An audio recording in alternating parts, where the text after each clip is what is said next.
Sinəndə köz dayansa, dilində söz dayansa, qarşında kim dayansa, yaşa ey otlar yurdu.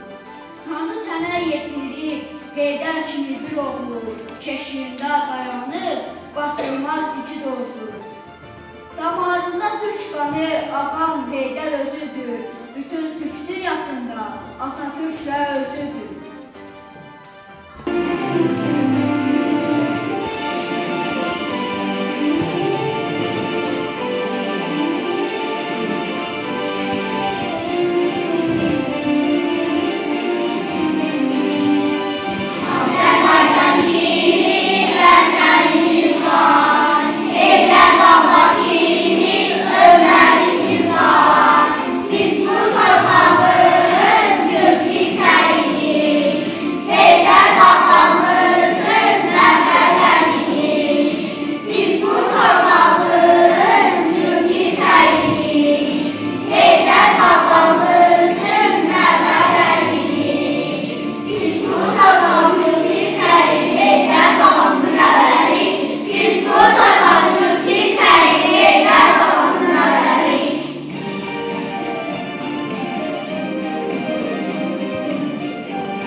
Xalqın ərəm bəxtiyardır, Heydər ata, Heydər baba.